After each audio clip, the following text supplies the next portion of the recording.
Assalomu alaykum va rahmatullohi va barakatuh. Bismillahirrohmanirrohim. Endi darslarimizda davom etishni boshlaymiz. Ad-darsu thani. Al-buldan wal-lughat. Al-buldan so'zining birligi balad. Wal-lughat so'zining birligi lughatun. Davlatlar va tillar. Kalimatud dars. Darsda keladigan yangi so'zlar bilan tanishib olamiz. Ma'hadun institut. Atakallamu gapiryapman yoki gapiraman. Lughatun til. Qalilun oz. Faqat. Ukhra boshqa. Baladun davlat. Jinsiyatun bu yerda jins emas, balki millat degan ma'noni anglatadi. Qalamun qalam. Darostu o'rgandim. Sharibtu ichdim. G'urfatun xona. Mat'amun restoran. Kabirun katta. Musafirun musofir. Mut'abun charchagan. Madinatun shahar. Qodimun eski. Kursiyun stul. Ta'birotud dars. Darsda keladigan yangi iboralar bilan tanishib olamiz. Min ayna ant. Min dan. Ayna qayer. Anta yoki anti sen. Sen qayerdansan? Siz qayerliksiz? Ya'ni mana shu ibora hamda uniga qanday qilib javob berish kerak? Bu haqda dars davomida yaxshilab o'rganamiz va mashqlarda ko'rib chiqamiz inshaalloh. Birinchi mashq. Unzur ila suvar va ajib. Suratlarga qara va javob ber. 4 ta surat berilgan. Bular mashhur joylar hisoblanadi. Maza tara fi suvar. Suratlarda nima ko'ryapsan? Ayna hazihil amakin. Hazihi bu al-amakin makan so'zining ko'pligi, ya'ni joylar. Ayna qayer. Bu joylar qayerda? Ya'ni bu mashhur joylar qayerda joylashgan? Masalan, Aqso, Masjidul Aqso mana bu Falastinda joylashgan. Shunga o'xshab. Qolganlarni ham topib yozamiz. Bu uyga vazifa hisoblanadi. Aynan qayerda joylashgan, bu joylar qayer, shuni bilib arabchada yozishimiz kerak. Min ayna ant. Sen qayerliksan? Ayya lug'atin tatakallam. Ayya qaysi lug'a til tatakallam gapirmoq. Sen qaysi tilda gapirasan? Istami' va qra. Eshit va o'qi. Demak, bu matnimizning ismi doimgidek hiwarun, ya'ni dialog. Dialogda asosan 2, 3, 4 va undan oshiq kishilar bir-biri bilan muomala qiladigan matnga dialog deyiladi. Dialogda hozir bizda ustoz va talabalari suhbat olib borar ekanlar. Uni birgalikda tarjima qilamiz. O'qiymiz hamda tarjima qilishga urinib ko'ramiz. Qani, boshladik. Ahlan bikum fil ma'hadi. Institutga xush kelibsiz. Ana Rashidun muallimul lughatil arabiyyati. Men arab tili o'qituvchisi Rashidman. Tullab, ya'ni talabalar aytayaptilar. Ahlan bika ya ustaz. Xush kelibsiz ustoz.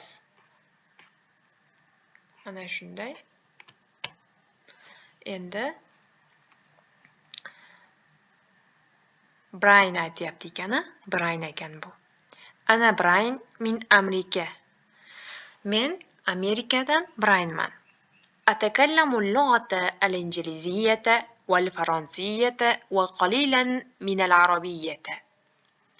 Men ingliz tilida va fransuz tilida va arab tilida ozroq, demak, ozroq arab tilida gapiraman.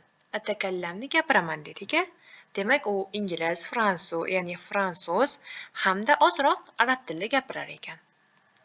Endi aytayapti.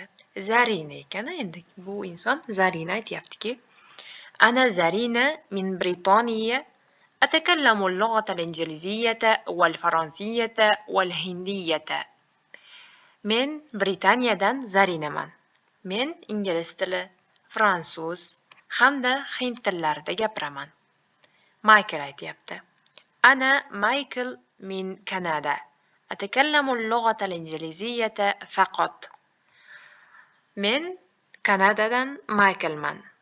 Men faqat ingliz tilida gapiraman. Maria aytyapti. أنا ماريا من إسبانيا. أتكلم والإنجليزية وقليلا من الإيطالية. Yani men Ispaniyadanman. Men ispan tilida, ingliz va ozroq Italiya tilida gapiraman. Ustozlar aytyapti. Ahlan bikum jami'an. Hammangiz, ya'ni barchangiz xush kelibsiz, deyapti. Hivar so'ziga to'xtalib o'tamiz. Hivar doimgidek dialog degan ma'noni anglatadi. Yangi so'z emas. Shuncha Alif anil as'ilatil atiya. Quyidagi savollarga javob ber. As'ila so'zining birligi su'alun. Demak, as'ila su'alun. Quyidagi savollar. Min ayna ant? Sen qayerliksan? Bularga javobni og'zaki berib ketamiz. Videoni tagiga yozma shaklda ham joylashga harakat qilaman. Min ayna ant? Sen qayerliksan? Ana min Uzbekistan. Men O'zbekistonlikman. Ana min Uzbekistan. Ma jinsiyatuka? Sening millating nima? Millatim o'zbek. Jinsiyati o'zbek yoki men o'zbekman. Ana o'zbaki. Ma lug'atuka? Tiling nima? Ya'ni gaplashadigan tiling qaysi? Lug'ati o'zbekiyya yoki atakallamu al-lug'ata al-o'zbekiyyata. Men o'zbek tilida gaplashaman. Hal tatakallamu lug'atan ukhra va ma hiya? Sen boshqa tilda ham gaplashasanmi va u nima? Na'am, atakallamu lughatan ukhra hiya al-arabiyya. Ha, boshqa tilda ham gaplashaman, u arab tili. Iqra va tahaddus kama fi namuzaj. O'qi va gapir. Namuzaj so'zi bu yerda biz uchun yangi. Namuzaj namuna degani. Ya'ni namunadagi kabi gapir va o'qi. Marhaban, salom, ismi Munir. Mening ismim Munir. Sizlar ham shunday. Ismi Mubarak. Ana min Libiya. Men Livandanman. Yo'q, biz Liviyadanman. Biz nima deymiz? Ana min O'zbekiston. Atakallamu al-lughata al-arabiyya wal-italiyya. O'zingiz gapiradigan tilda yozasiz. Ya'ni atakallamu lughata al-o'zbekiyya wal-injiliziyya masalan. Aw atakallamu lughata al-arabiyya wal-injiliziyya wal-rusiyya wal-o'zbekiyya. Aw atakallamu lughata al-o'zbekiyya faqat. Shunga o'xshash. Va qalilan min al-injiliziyya. Va ozroq ingliz tilida ham gaplashaman demoqchi.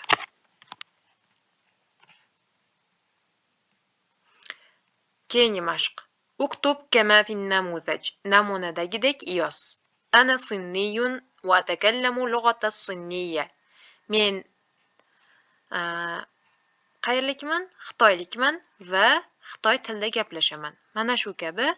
Ana arabiyun va atakallamu lughata al-arabiyyata.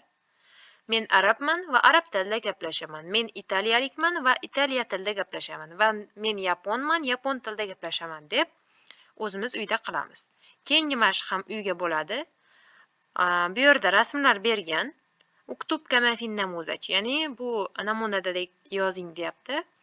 Quyida rasmlar bergan. Bu rasmlar mashhur joylar. Bu mashhur joylar qaysi davlatda joylashgan va unga nisbatan men o'sha davlatlikman deb chiqishingiz kerak. Bitta namunasini o'qib ko'ramiz. Bu piramida. Piramida Misrda joylashgan. Men Misrlikman. Ana misriyun deyishimiz kerak ekan. Endi masalan mana shu jinsiyat, ya'ni millatni yasash uchun qanday foydalaniladi deganda mana bu yerda qoida berilgan. Lahiz ma ya'ti. Nima kelganini mulohaza qil. Ya'ni mulohaza quyidagilarni mulohaza qil deyapti.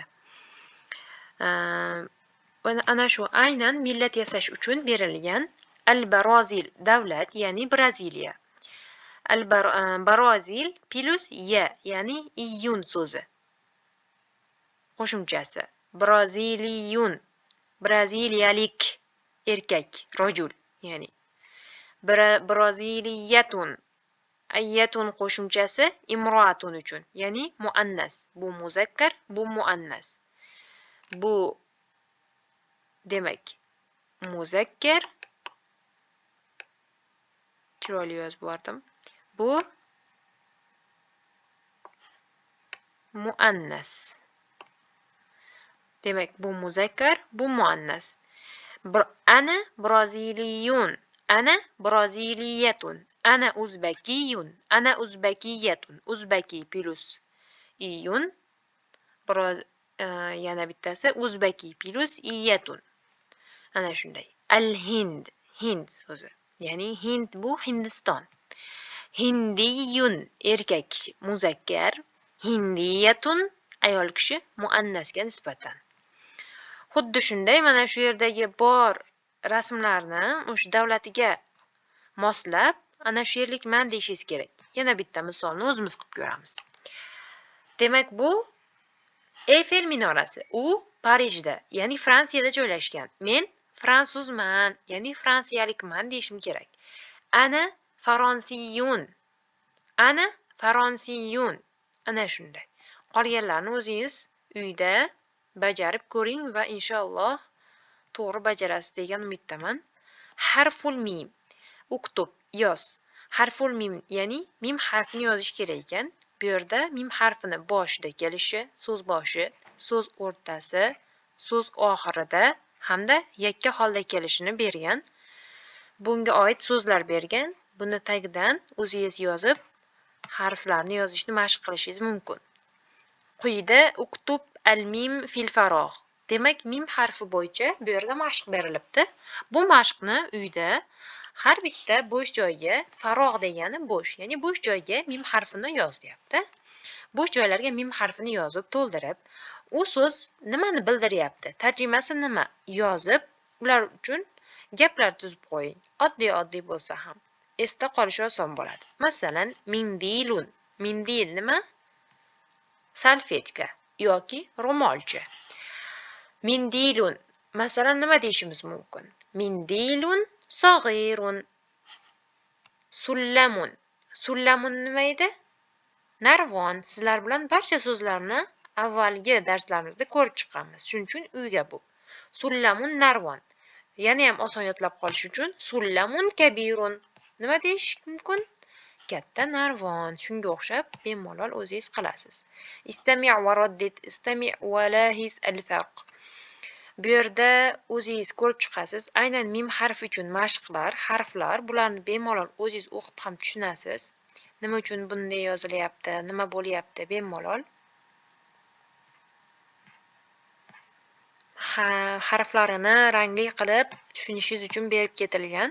Sizlarga mana masalan qiyinliroq, ya'ni qiyinroq bo'ladigan ba'zi so'zlarni, mashqlarni birga ko'ramiz. Istami' va raddid. Eshit va qaytar.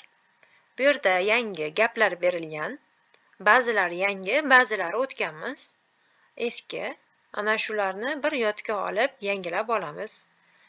Qani boshladik. Akaltu as-samaka. Men baliq yedim. Al-qalamu fil haqibati. Sumkada. Qalam sumkada. Hazihi mil'aqatun. Bu qoshiq. Darastu fil ma'hadi. Institutda o'qidim. Sharibtu ma'an. Ma degani suv. Sharibtu ma'an. Suvni ichdim. Hazihi g'urfatun jamilatun. Hazihi bu. Bilamizki, haza bor, hazihi bor.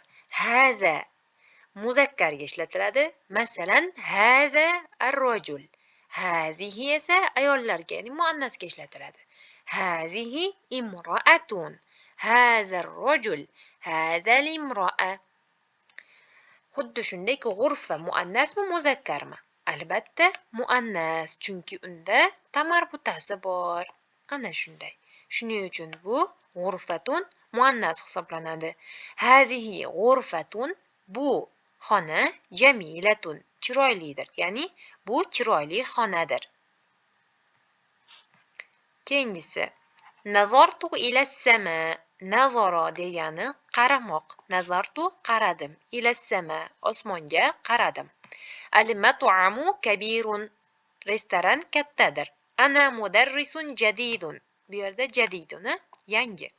Ana mudarrisun jadidun. Men yangi o'qituvchiman. Al musafiru mut'abun. Musofir charchagandir. Dimashqu madinatun qodimatun. Dimashq bu yerda shahar, davlatnoma. Damashq eski davlatdir, ya'ni eski shahardir. Hazal kursiyu murihun. Murihun ma'nosi qulay. Bu kursi qulaydir. E'tiboringiz uchun rahmat. Keyingi darslarda ko'rishguncha ma'assalama.